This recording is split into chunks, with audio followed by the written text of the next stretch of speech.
పై చర్చ. సుభాష్ మరణ వాంగ్మూలం లేవనెత్తిన ప్రశ్నలను. బెంగళూరు టెకే ఆత్మహత్యపై కర్ణాటక ప్రభుత్వం సమగ్ర విచారణ. యూపీలో 3 నిందితుల అరెస్ట్. భారీ వేధింపులు తాళలేక బెంగళూరులో సాఫ్ట్వేర్ ఇంజనీర్ అతుల్ సుభాష్ ఇటీవల ఆత్మహత్య చేసుకున్న ఉదంతా కర్ణాటకకి దేశవ్యాప్తంగా చర్చనీయాంశం అవుతుంది. ఈ నెల 9న ఆత్మహత్యకు ముందు ఆయన చేసిన 90 నిమిషాల సుదీర్ఘ సెల్ఫీ వీడియోలో తనకు సంబంధించిన కేసే కదా ఐపీసీ 198A సెక్షన్ దుర్వినియోగం అవుతున్న తీరును వివరించారు. ఈ టెకే ఆత్మహత్య కేసు ఒక వ్యక్తి జీవితానికి సంబంధించిన విచారణే కాకుండా చట్టాలను సవరించాల్సిన అవసరాన్ని గుర్తు చేస్తుంది. కర్ణాటక హోంమంత్రి డాక్టర్ జి పరమేశ్వర్ ఆదివారం ఇక్కడ అభిప్రాయపడ్డారు.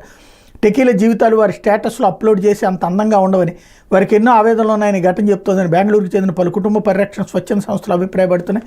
గృహహింసకు సంబంధించిన కేసులో ఆరోపిత మహిళలపై చర్యలు తీసుకోవడం కుదరదని తెలంగాణ హైకోర్టు ఇచ్చిన తీర్పై సుప్రీంకోర్టులో సవాల్ చేయగా డిసెంబర్ 11న ఆ కేసుపై విచారణ సందర్భంగా అత్యున్నత న్యాయస్థానం కీలక వ్యాఖ్యలు చేసింది.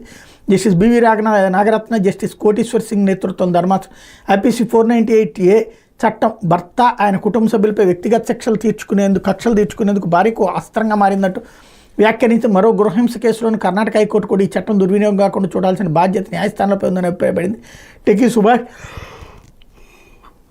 ఆత్మహత్య ఉదంతంలోని వీరి వివాహమైన 2019లో వివాహం 2 ఏళ్లలోనే 9 కేసులు నమోదయ్యాయి. ఇందులో 4 కేసులు 498A పరిధిలోనివి. ఆ కేసుల విచారణ నిమిత్తం సుభాష్ నెలకు 3 సార్లు ఉత్తరప్రదేశ్లోని కోర్టుకు హాజరయ్యేవాడని మృతుడు సోదరుడు వికాస్ కుమార్ మోదీ చెప్పారు.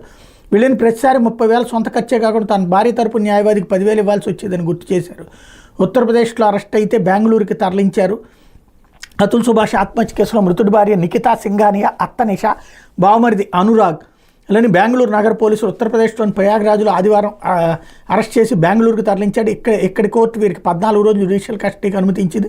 ఘటన జరిగినప్పటి నుంచి పరారీలో ఉన్నటువంటి ఈ ముగ్గురు ముందస్తు బెయిల్ కోసం అలహాబాద్ ఉన్నత న్యాయస్థానం ఇటీవల పిటిషన్ వేశారు. ఆ వ్యాజ్యం విచారణకు రాకముందే పోలీసులు అదుపులో తీసుకున్నారు. తన మనవడిని అప్పగించాలని అతుల్ తండ్రి పవన్ కుమార్ మోడీ కోరారు. 2020లో అతుల్ నిఖితలకు కుమారుడు జన్మించాడు. ఆ తర్వాత కుమారుడు కోడలు విడిపోయారు. అప్పటి నుంచి మనవడిని నేరుగా చూడలేదు.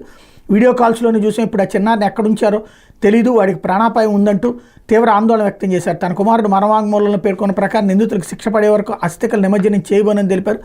మరోపక్క సుభాష్ కుటుంబంపై అతడి భార్య నిఖిత కూడా తన భర్త అత్తమామలు వేధించేవారంటూ తీవ్ర ఆరోపణలు చేశారన్నటువంటి వార్తని హైలైట్ చేశారు.